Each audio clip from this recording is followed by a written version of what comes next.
there any way you'd rather spend the day than drinking honey brew mead? Drink honey brew mead with a winch on each arm? Hail, friend! It's good to see another merry soul enjoying this fine day. Ah, but you look tired. Come, share a bottle of honey brew mead with me. The meads won't argue your ear off about which one. Honey brew mead? You've never had a taste of sweet honey brew? Why, it's only the finest mead outside of Sovngarde. Its sweetness is like a fair maiden's kiss on a starry night. And it's got enough kick to put a frost troll on his hind quarters. But enough talk. Come, won't you share a drink with me and my companions? I would love to share a drink with you, friend. Ah, nothing like fine spirits to help raise your spirits. Cheers, my friend. May your adventures find you fame and fortune.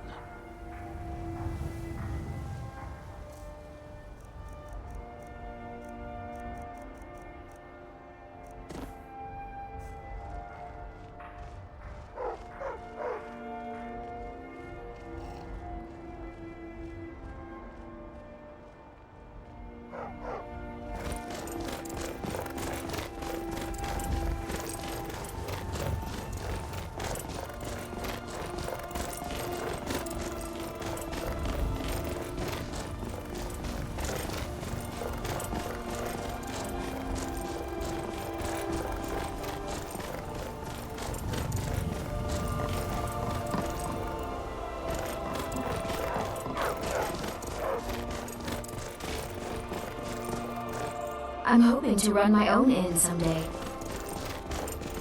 Seen some mean-spirited folk pass through lately. Thought I was rid of those sorts when I left Markarth. Did you say you came here from Markarth?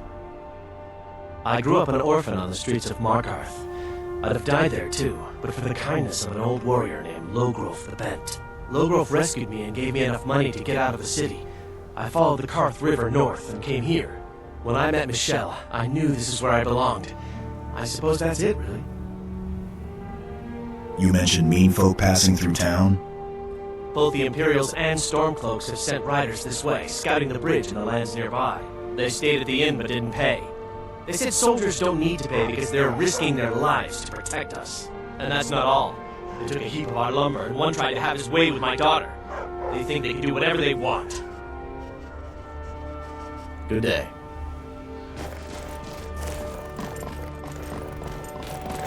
Have you met my husband? Well, don't bother. He's a drunk. Your husband drinking too much? He promised me, swore on his ancestors that he'd give up the mead.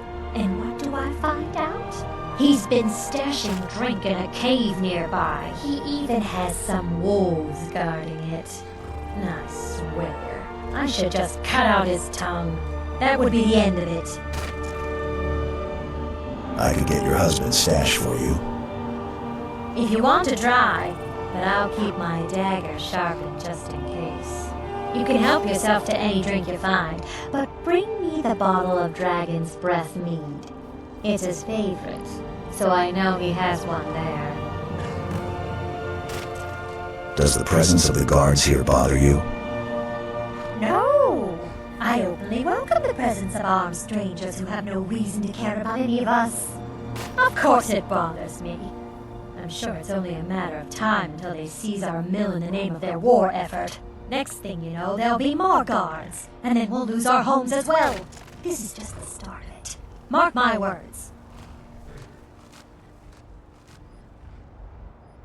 My husband owns it. Barely. He'll lose it soon enough. He's behind on his loan payments, but he drinks all his money away just the same. Now we're deep in debt, penniless, and about to lose our sole source of income.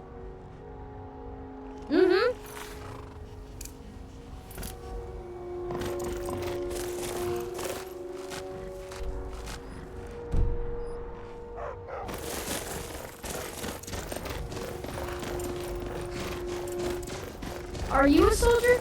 One day, I'm going to be a Can I soldier. help you?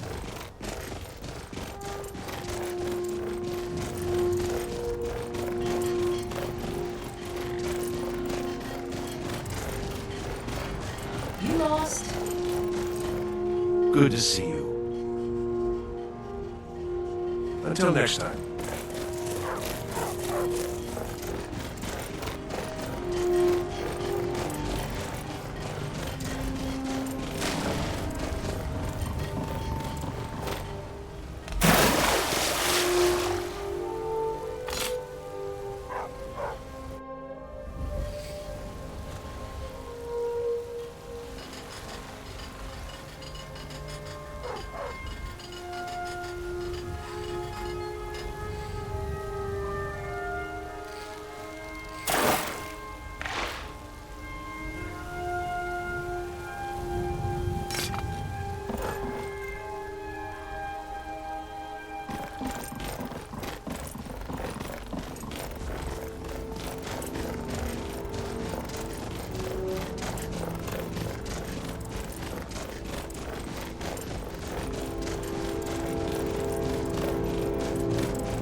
Hello, friend. Make yourself at home.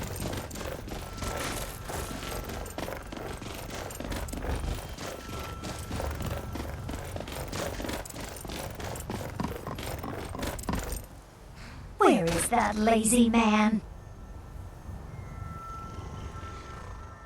Stendar's mercy to you. If my Horgir doesn't give up the mead this time, I'll hit him over the head with it. Here, for your trouble.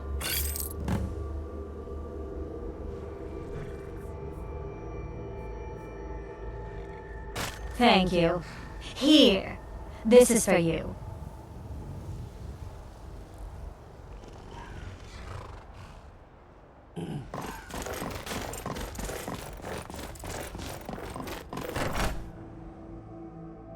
I'm hoping to run my own inn someday. Or take a seat by the fire and I'll send someone over.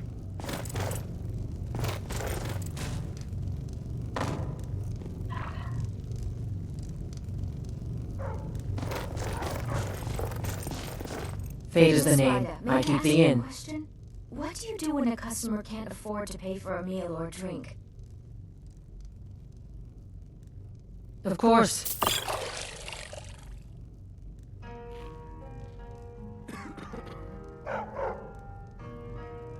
Heard any rumors lately? Have you seen that Shrine of Azura? They say the Dark Elves built it after they fled from Morrowind. Sight to see. Stupid dog. Yeah, Respect the law, and you'll have no trouble in Dragonbridge.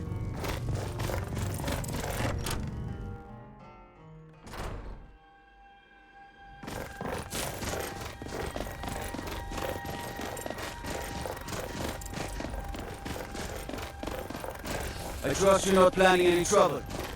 What can I do for you, friend?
Need a ride? I'd like to hire your carriage. Where do you want to go? Winterhold. Climb and back and we'll be off. Get up there. Nice weather for a ride. Hope it lasts.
The Doors of Oblivion by Sif Ij Hidia. The Doors of Oblivion by Sif Ij Hidia. When thou enterest into oblivion, oblivion entereth into thee. Nai Tyrol La. The greatest mage who ever lived was my master, Morian Zenas. You have heard of him as the author of the book On Oblivion, the standard text for all matters Daedric. Despite many entreaties over the years, he refused to update his classic book with his new discoveries and theories, because he found that the more one delves into these realms, the less certain one is. He did not want conjecture, he wanted facts. For decades before and after the publication of On Oblivion, Zenas compiled a vast personal library on the subject of Oblivion, the home of the Daedra. He divided his time between this research and personal magicka growth, on the assumption that should he succeed in finding a way into the dangerous world beyond and behind ours, he would need much power to wander his dark paths. 12 years before Zenas began the journey he had prepared his life to make, he hired me as his assistant. I possessed the 3 attributes he required for the position. I was young and eager to help without question. I could read any book once and memorize its contents. And, despite my youth, I was already a master of conjuration. Zenas, too, was a master of conjuration. Indeed, a master at all the known and unknown schools. But he did not want to rely on his ability alone in the most perilous of his research. In an underground vault, he summoned Daedra to interview them on their native land, and for that he needed another conjurer to make certain they came, were bound, and were sent away again without incident. I will never forget that vault, not for its look which was plain and unadorned, but for what you couldn't see. There was scents that lingered long after the summoned creatures had left. Flowers and sulfur, sex and decay, power and madness. They haunt me still to this very day. Conjuration, for the layman unacquainted with its workings, connects the caster's mind with that of the summoned. It is a tenuous link, meant only to lure and hold, and dismiss, but in the hands of a master, it can be much stronger. The Psijics and the Dwemer can, in the Dwemer's case perhaps I should say, could, connect with the minds of others and converse miles apart, a skill that is sometimes called telepathy. Over the course of my employment, Zenas and I developed such a link between one another. It was accidental, a result of 2 powerful conjurers working closely together, but we decided that it would be invaluable should he succeed in traveling to Oblivion. Since the denizens of that land could be touched even by the skills of an amateur conjurer, it was possible we could continue to communicate while he was there, so I could record his discoveries. The doors to Oblivion, to use Morian Zenas' phrase, are not easily found, and we exhausted many possibilities before we found the one where we held the key. The Psijics of Artaeum have a place they called the Dreaming Cave, where it is said one can enter the Daedric realms and return. Iacasis, Zothasil, Nimati, and many others have been recorded as using this means, but despite many entreaties to the Order, we were denied its use. Celerus, the leader of the Order, has told us it has been sealed off for the safety of all. We had hopes of using the ruins of the battle spire to access Oblivion. The Weir Gate still stands, though the old proving grounds of the Imperial Battle Mages itself was shattered some years ago in Yeagar Tharn's time. Sadly, after an exhaustive search through the detritus, we had to conclude that when it was destroyed, all access to the realms beyond, the Soulcairn, the Shade Perilous, the Havoc Wellhead, had been broken. It was probably for the good, but it frustrated our goal. The reader may have heard of other doors, and he may be assured we attempted to find them all. Some are pure legend, or at any rate, not traceable based on the information left behind. There are references in lore to Maruk's Abyss, the Corrington Mirror, the Matalan Crux, the Crossroads, the Mouth, a riddle of alchemical formula called Jacinth and the Rising Sun, and many other places and objects that are said to be doors, but we could not find. Some exist, but cannot be entered safely. The whirlpool in the Abyssian called the Maelstrom of Bog can make ships disappear, and may be a portal into oblivion, but the trauma of riding its waters would surely slay any who tried. Likewise, we did not consider it worth the risk to leap from the Pillar of Thras, a 1,000-foot tall spiral of coral.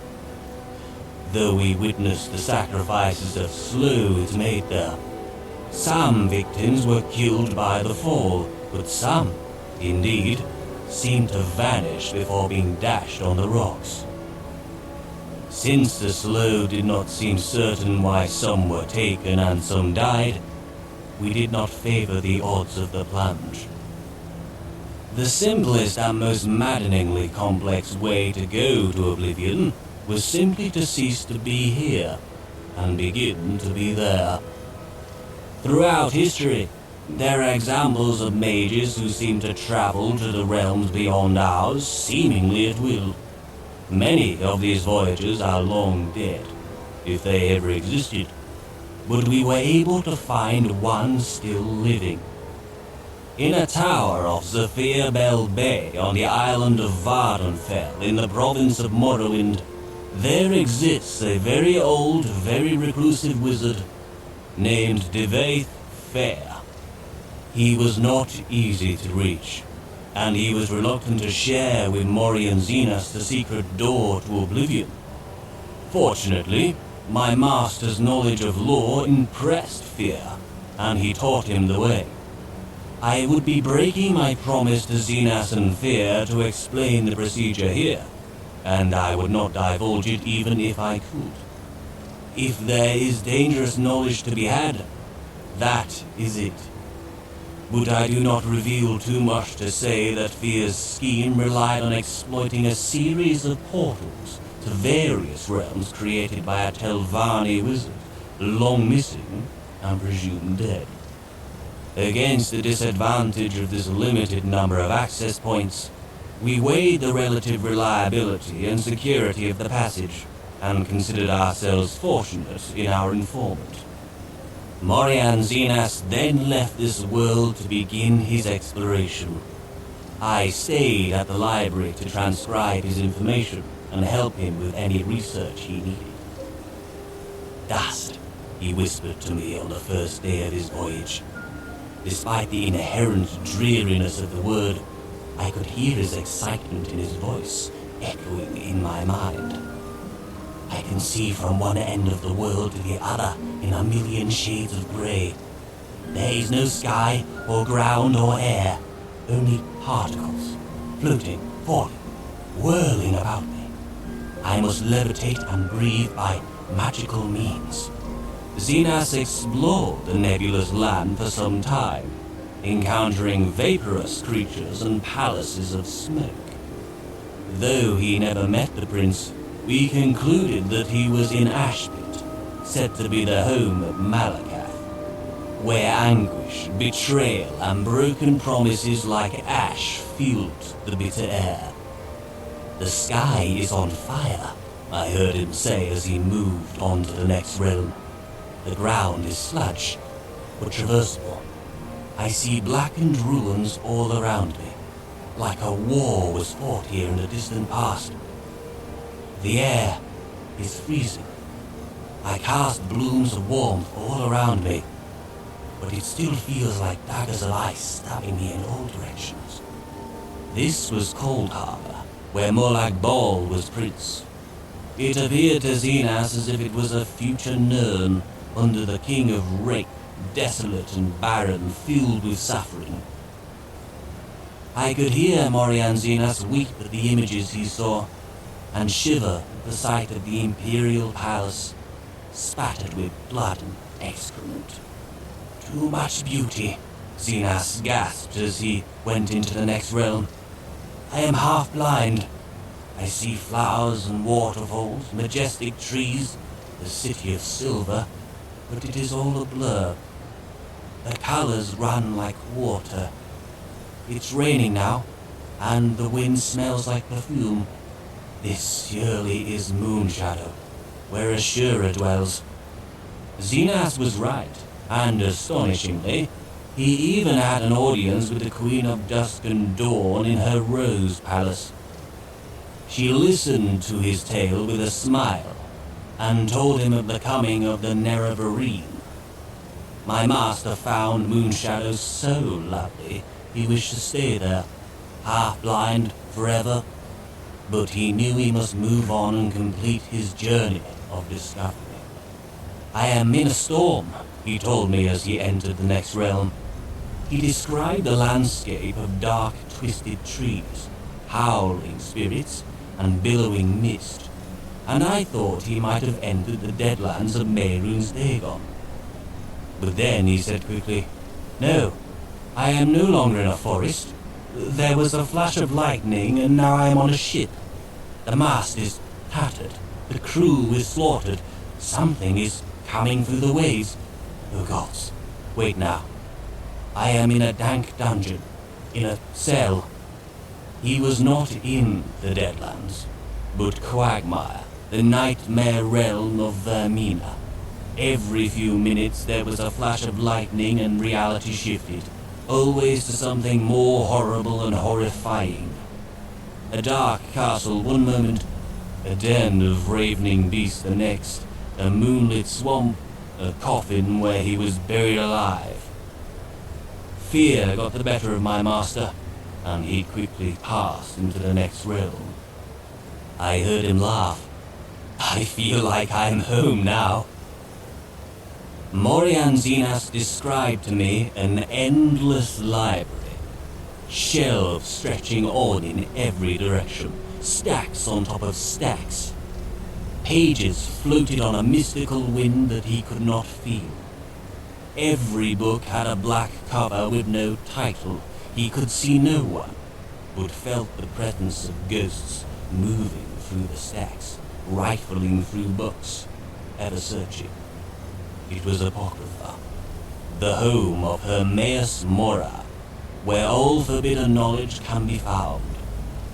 I felt a shudder in my mind, but I could not tell if it was my master's or mine. Morian Zenas never traveled to another realm that I know of. Throughout his visits to the first 4 realms, my master spoke to me constantly. Upon entering Apocrypha, he became quieter, as if he was lured into the world of research and study, the passions that had controlled his heart while on Nirn. I would frantically try to call to him, but he closed his mind to me. Then he would whisper, "This cannot be. No one would ever guess the truth. I must learn more. I see the world, a last illusion shimmer. It is crumbling all around us." I would cry back to him, begging him to tell me what was happening, what he was seeing, what he was learning. I even tried using conjuration to summon him as if he were a Daedra himself, but he refused to leave. Morian Zenas was lost. I last received a whisper from him 6 months ago. Before then, it had been 5 years, and 3 before that. His thoughts are no longer intelligible in any language. Perhaps he is still in Apocrypha, lost but happy, in a trap he refuses to escape. Perhaps he slipped between the stacks and passed into the madhouse of Sheogorath, losing his sanity forever. I would save him, if I could. I would silence his whispers, if I could.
Azura has seen your coming, traveler. It was not curiosity, but fate that has led you here. Seen my coming? What do you mean? Azura has given me the gift of foresight. I had a vision of you walking up the steps to this altar, long before you were born. You have been chosen to be her champion. I know it is unexpected, but do not worry. It will all unfold as she has predicted. Very well. What does Azura need? You must go to a fortress, endangered by water, yet untouched by it. Inside, you will find an elven mage who can turn the brightest star as black as night. It is cryptic, I know, but Azura's signs are never wrong. I believe the fortress may refer to Winterhold. Ask if they know this elven enchanter. Are you all alone here? Yes, there were others at first, but Azura's visions tested everyone's faith. One by one, they left, afraid to know their own future. But I refuse to abandon the shrine. The visions are a gift. Azura warns me of tragedy, war, death, before it happens. I won't leave her guidance. Twilight, guide your path.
Come on in.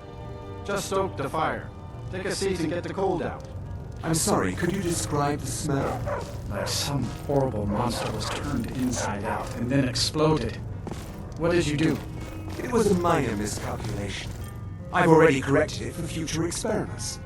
This is why people have a problem with your college, Markarth.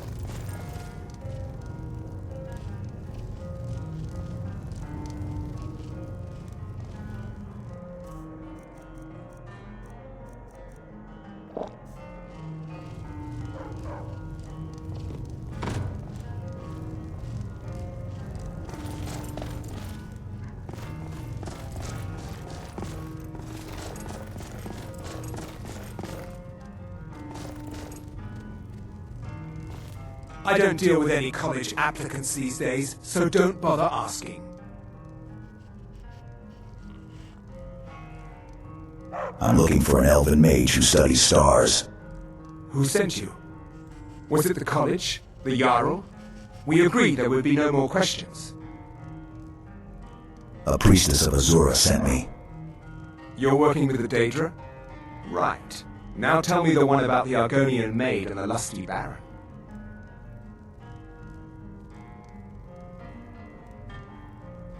Just calm down. I'll tell you everything. What do you know about soul gems? Don't change the subject. Soul gems are the subject, friend. They're used in enchanting, then they break. Except one. Azura's Star. A Daedric artifact that allows any number of souls to pass through it. Some of us wanted to find out how. I was working under Malin Varen then. If only we knew what he was really planning.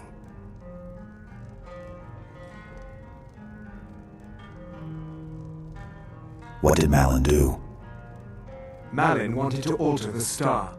He was dying, disease. He thought he could store his own soul inside, become immortal. It drove him mad. Students started dying. Eventually, the college exiled him. He took a few loyal disciples to Ilinalta's Deep and vanished. Look, I don't care who asked you to find the star, but don't take it back to Azura. The Daedra are evil. They're the reason Malin went insane.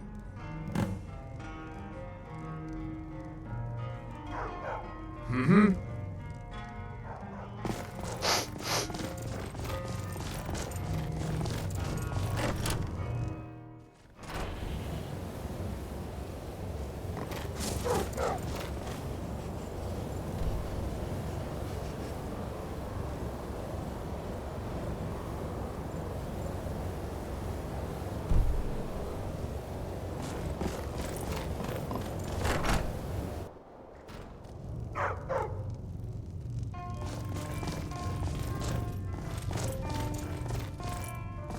If there's anything you need, just let me know.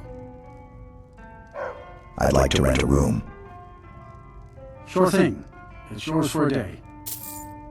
I'll show you to your room. Right this way.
Just say the word if you need a drink or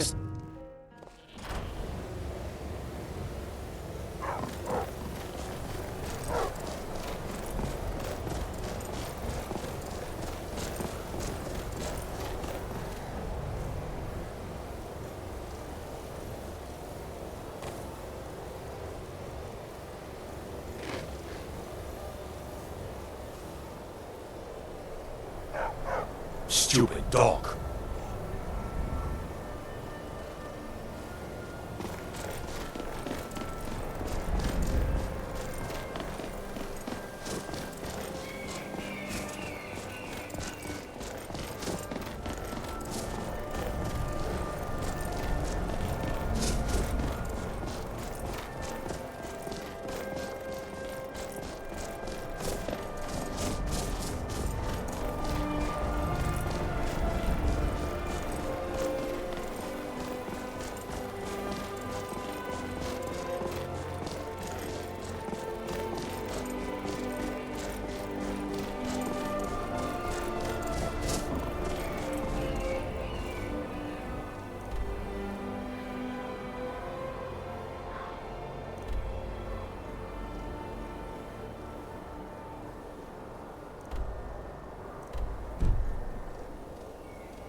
I've been looking for you. Got something I'm supposed to deliver. Your hands only. Let's see here. Ah, a letter from the Jarl. Moving up in the world, eh? Looks like that's it. Got to go.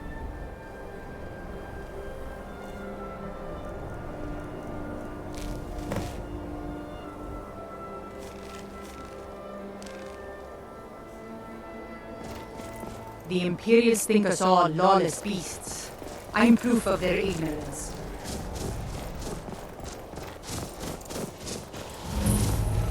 The mine will be the talk of Skyrim soon, you'll see. It'll be the stuff of legends.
Hello there, fellow traveler.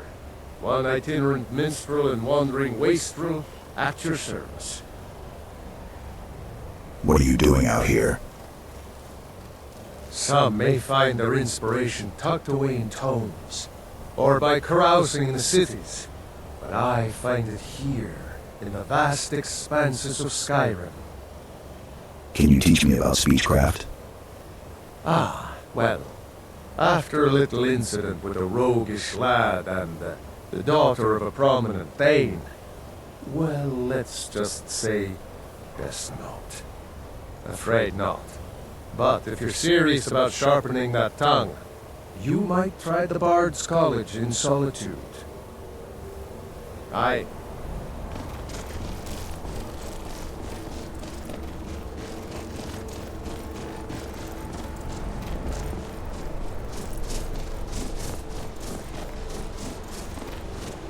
I used to work at Anger's Mill, but I had to leave.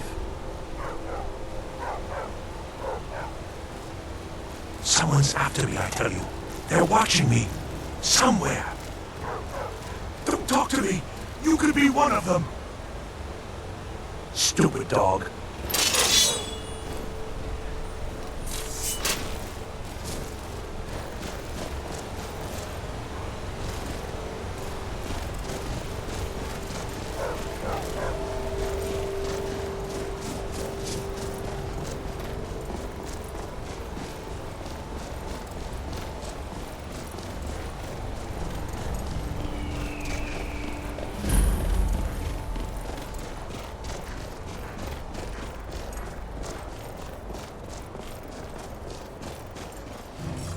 Aries the boss. Talk to her if you want work.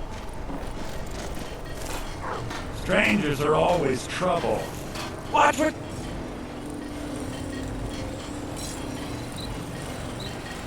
Whatever happened to Enodius? He just up and left. Don't know why you're asking me. I'm glad that damn Imperial is gone. Nothing wrong with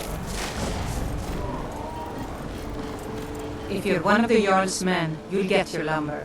Anga's mill pays its debts. One of the Jarl's men? Sorry, I thought Skull the Elder sent you. We've got an order to fill, and he's not known for patience. Look, if you're heading towards Dawnstar anytime soon, can you give the Jarl this note? Let him know he'll get his lumber. Sure. I'd be glad to help. Thanks. I'm looking for a job. If you've got an axe, you can always make gold chopping wood. Just bring me everything you cut. So you're in charge of Anga's mill? That I am. My father left it to me after he died in the Great War against the elves. I don't care what's going on in the world. Rebellion, dragons awakening. The mill is enough trouble for me to worry about. All right then.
Come along, no more stops. We need to find our way to Solitude. Why are Don't we bother even me, going peasant. away? I've had a long journey and paid too much coin on these gifts to be late to Vittoria's wedding. Enjoy the wedding. Indeed, if we ever get there. I told you, it's the wedding of Vittoria Vinci, an extremely well-connected merchant with the East Empire Company. The Emperor's cousin?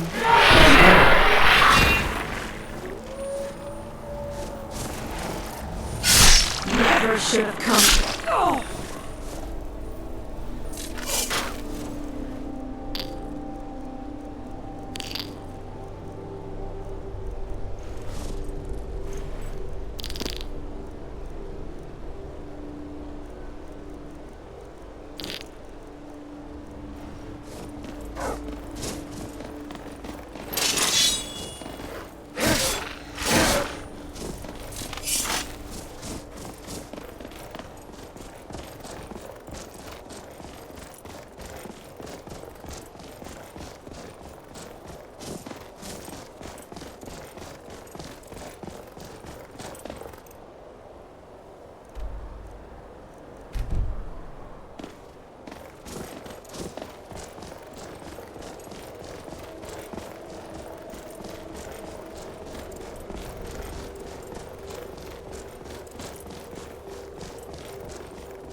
Yes?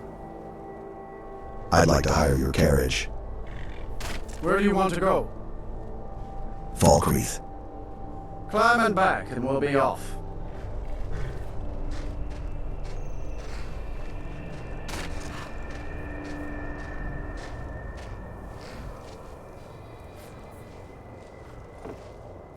You'd best hurry it up.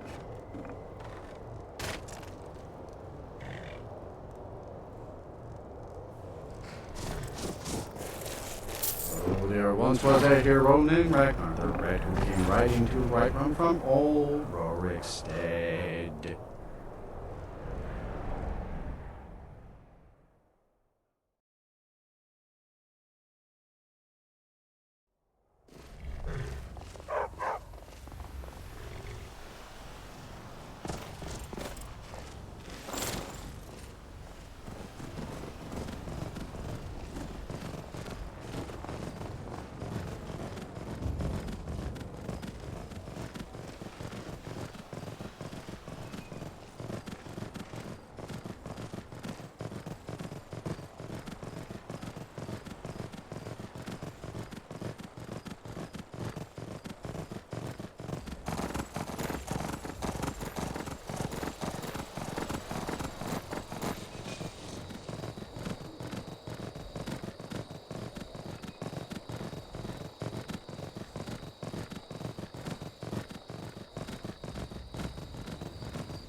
Wait, count out your coin.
I've been hunting and fishing in these parts for years.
What was that?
that?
Souls are needed for the star. The last one died before he could be harvested. We can't take another villager from the surface so soon. I told you to prepare everything properly. We can just sacrifice another disciple. Huh?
City of Stone, A Sellsword's Guide to Markarth by Amanda Alea, A Mercenary's Guide to Markarth. If you're cutting your coins across Skyrim, you'll want to point your blade towards Markarth, capital city of the Reach. There's no end of trouble in the City of Stone, and that means plenty of ways for you to earn your supper. Your sellsword instincts should point you towards the wealthiest patrons with the fattest purses to work for, but you need to mind yourself during your resting hours. Markarth isn't like your Whiterun, where mercenary companies like the Companions make a sellsword an honored professional. No, Markarth has its own rules the natives aren't going to just tell you. Lucky for you, old Miss Alea is here to shine the torchlight over your thick skulls. First thing you'll notice in the City of Stone is the stone. They say dwarves cut out the city from the mountain, and maybe they did by the look of it, but what it really means is that the whole place is vertical, and the streets are really cliffs. Long story short, be careful when you've got a belly full of meat. When you enter the city proper, you'll immediately hit the market. The merchants usually sell food and jewelry on the streets. Meat is the preferred ration. The craggy rocks in the area make for poor farming land, and silver is what's used to make most all the rings and necklaces you might buy, thanks to the large silver mine in the city. We'll get to that in a bit. Whatever you do, don't ask the Markarth city guard about anything. They're about as helpful as an angry frostbite spider while you're caught in its web. And if you mention anything about the Forsworn to them, they might spit in your eye. Speaking of the Forsworn, these wild men and women will be your main source of income while you're in Markarth. The Jarl almost always has a bounty on some Forsworn leader or another, and if you don't mind going blade to axe with someone 2 septums short of a pint of ale, it's steady work. The Silverblood Inn is where you want to head into after seeing the market. The drinks are, as usual, watered down, and judging by the metallic taste, with water from the rivers that run through the city's smelter district. What's important here is getting a room to stay in. You won't find any friendly faces to con your way into a cheap place to stay in Markarth. The natives don't trust strangers, so save yourself the trouble and put down your coin to rent a real room. After you've spent a day recovering from travel, you'll see that Markarth is divided into 2 sides by the big crag in the center. The part with the big river running through it is called the riverside, and the other is called the dry side.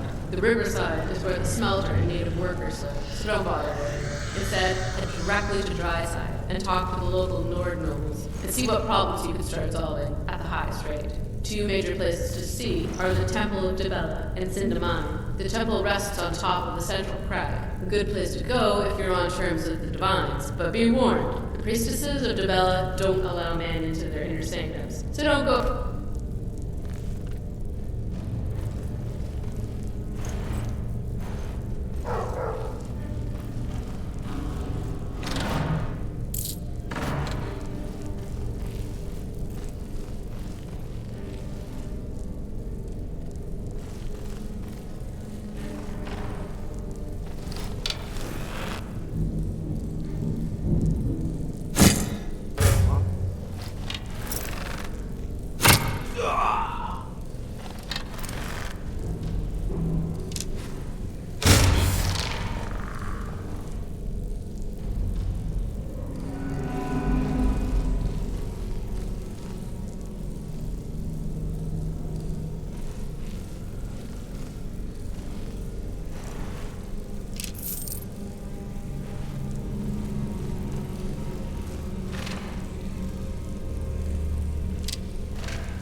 Another soul, the map.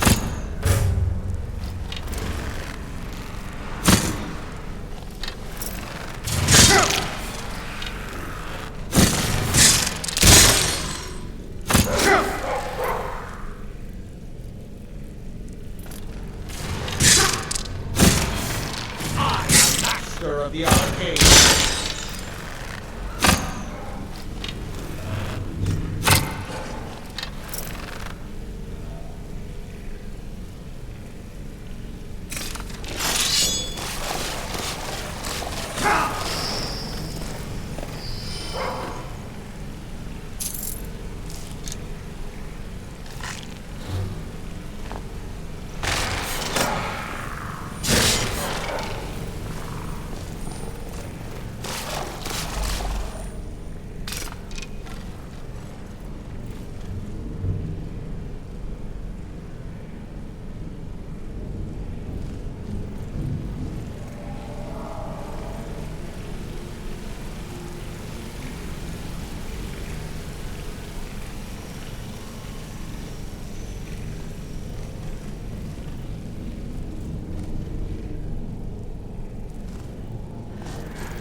I've been looking for you.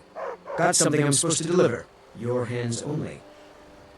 Let's see. It's from Falk Firebeard at the Blue Palace. Ooh, you've got friends in high places. Looks like that's it. Got to go.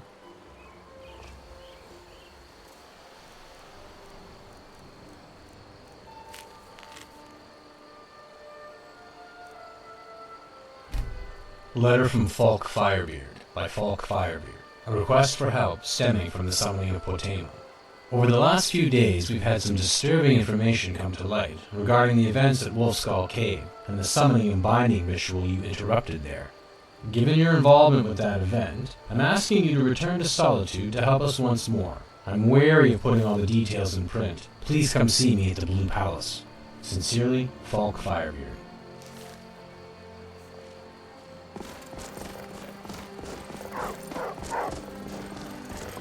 Want to hear a little Nord wisdom? You don't really know a woman till you've had a strong drink and a fist fight with her. You must really love to fight. The heat of the battle is the fire that forges the strongest blades. It's an old Nord proverb. That, and a true Nord never misses a chance to test her worth. Sounds like you got a grudge. You've been talking to those companions? Too hot-headed, they cried. Weak, pathetic cowards, the lot of them. Why'd the companions reject you? It wasn't my fault. I told them, over and over, that it was an accident. They wanted me to prove my worth. So they threw me up against a young whelp of a lad, hardly old enough to grow his first chin hairs. I guess they thought a woman wasn't strong enough to hurt him. I didn't mean for him to die. Why would I want that? I just lost control. You there. The Dawn Guard is looking for anyone willing to fight against the growing vampire menace. What do you say? Killing vampires? Where do I sign up? Ha! Isran's going to like you. Go talk to him at Fort Dawn Guard, southeast of Riften. He'll decide if you're Dawn Guard material. You'll get some time at the forge, I promise. But not right now. You need to keep watching me. That's how you learn. Don't worry, I am.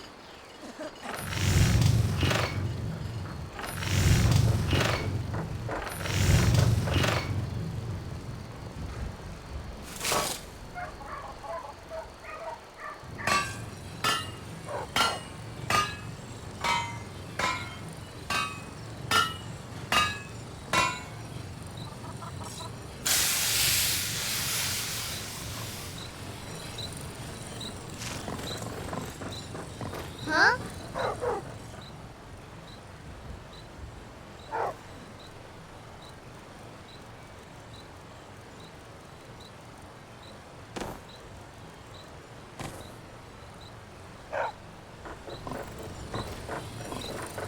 Whatever you need. Buy Ysmir if it's simple and strong. I can forge it. What have you got for sale? Blades, helmets, pretty much anything to suit your needs.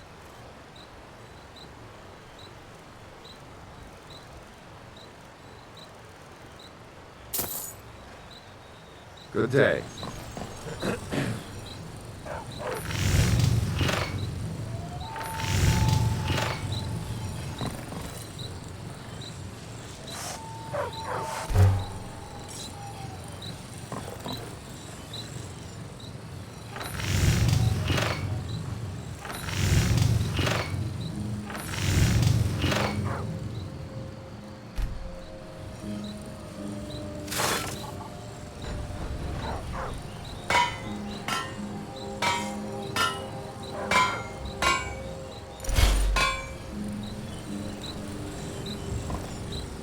You looking for a new blade?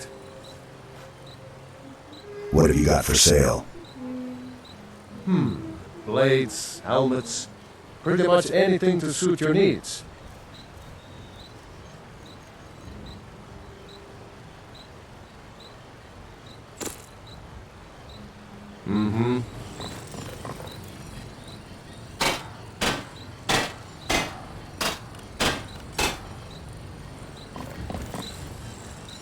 Iron or steel is what you need. Leave that fancy elven stuff to the elves. What have you got for sale? Blades, helmets, pretty much anything to suit your needs. Aye.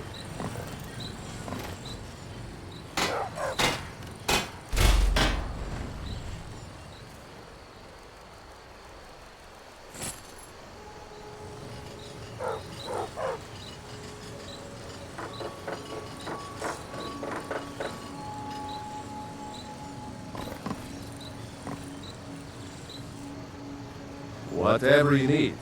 Buy you smear if it's simple and strong. I can forge it.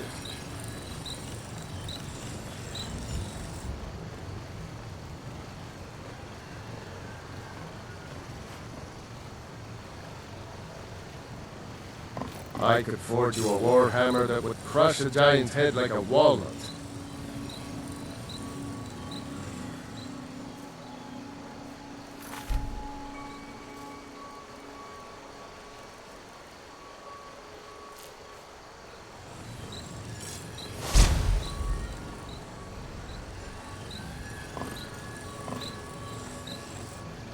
You the sneaky type?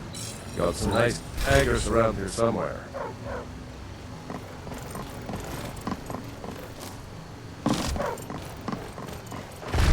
Be careful!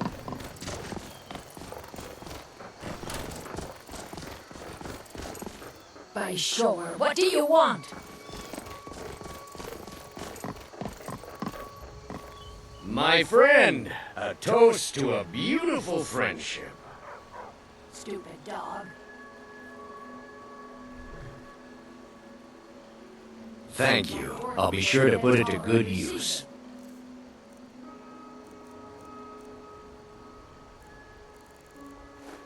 Aye, she's helping me in the house and even helps her father at the forge. She'll make a fine wife someday. Thanks, sure. I have a lot of years before I have to worry about that. Hello, friend. Ain't used to strangers here in Riverwood. Care to have a drink with me, sweet?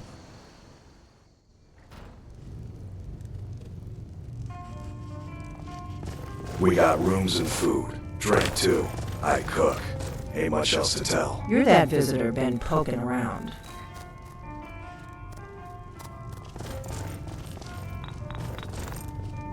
Need a room? Talk to Delphine.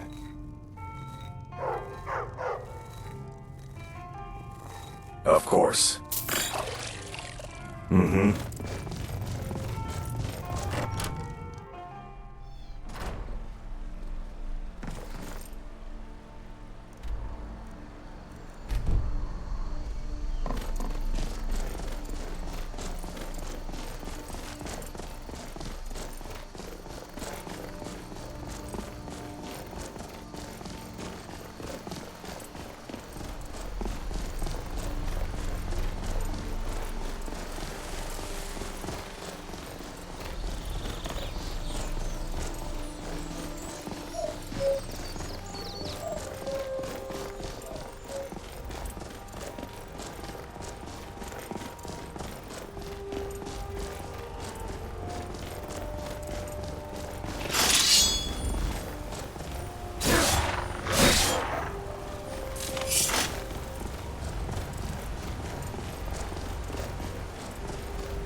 This is none of your concern, citizen.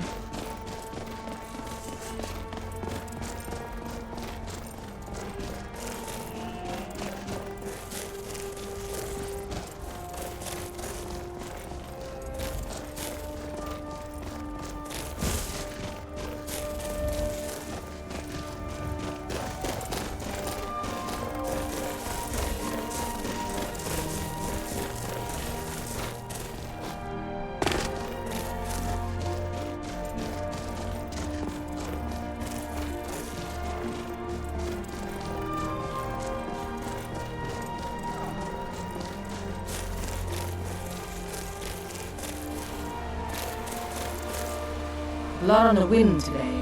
Good hunt ahead of us. Why did you join the companions? My mother was a companion, and her mother, and all the women in my family back to Harati Blackblade. I stayed with my father in the woods until I was old enough for my trial. We hunted everything there was to hunt. Good training. Ma didn't live long enough to see me join, but I fight to honor her and all my shield sisters through time. Where do you stand on the war? Kodlak says not to worry about it. I worry that a bunch of snowberries are out there earning glory while we stay out of it. But I will follow the old man's lead, as ever. Who are the companions? An outsider, eh? Never heard of the companions? An order of warriors. We are brothers and sisters in honor, and we show up to solve problems if the coin is good enough. Can I join the companions? We don't just take in any milk drinker who stumbles in. Talk to Kodlak if you think you have what it takes to be a companion. Until next time.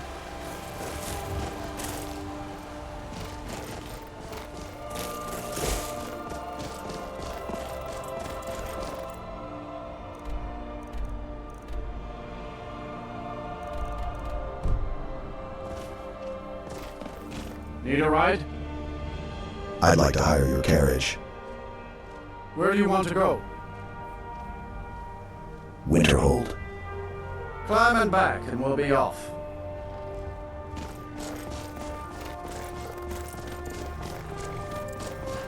I can't wait here forever.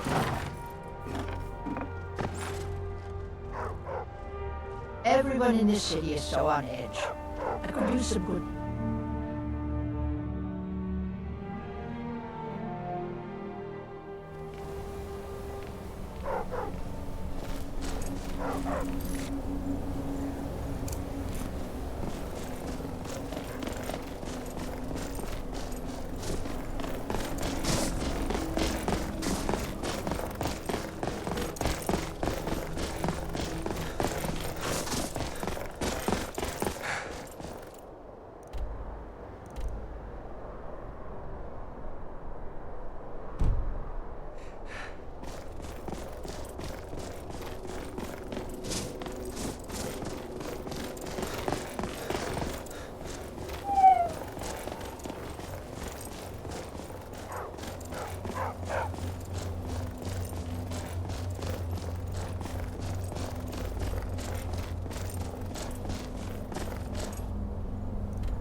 Azura's star. I knew the Lady of Twilight had sent you for a reason. Hand it over to me. I will ask Azura to restore the star to its original purity. Here, take it. I will commune with Azura. Azura, Mother of Roses, Goddess of Dusk and Dawn, your chosen champion has returned your star to you. She wishes to speak to you herself. Please, place your hands on the altar, and you will hear her voice. Greetings, mortal. You have followed my guidance through the veils of twilight and rescued my star from Malin Varen. But his soul still resides within, protected by his enchantments. Until he is purged, my artifact is useless to you. Then why don't you remove it? Aren't you a Daedra? Eventually, the star will fade back into my realm in Oblivion, but I doubt you have the 100 or so years it would take to wait. No, only one option remains. I will send you inside the star. You will banish Malin's soul there. Tell me when you are ready, mortal. I'm ready to enter the star. Have faith, mortal. I will be watching over you. My disciples have sent me a fresh soul. Good. I was getting hungry. Why? There's something different about you. This experiment of yours is over. And who are you to challenge me? I have conquered mortality itself. I've spat in the eyes of the Daedric lords. This is my realm now. I've sacrificed too much to let you take it from me.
The star is free to purify itself. Don't worry, mortal. I will return you before you are cleansed.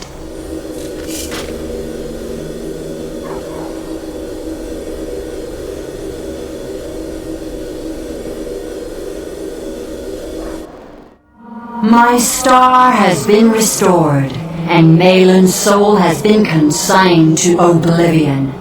You have done well, mortal. As was destined, you are free to use my star as you see fit.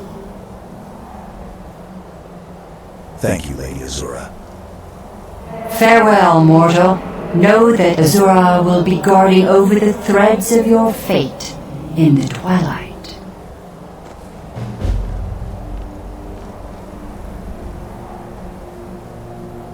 While you were in the star, Azura gave me a vision. Her last, she said. I have never been without Azura's foresight since escaping Morrowind. I don't know what to do. If you need me, I'd be honored to accompany you, Guardian of the Star. It would give me a purpose. Thank you, Aranea. Twilight, watch over you, Guardian.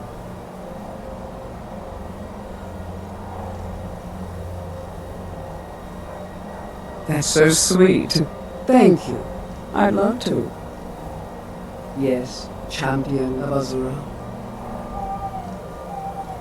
So Azura isn't giving you more visions?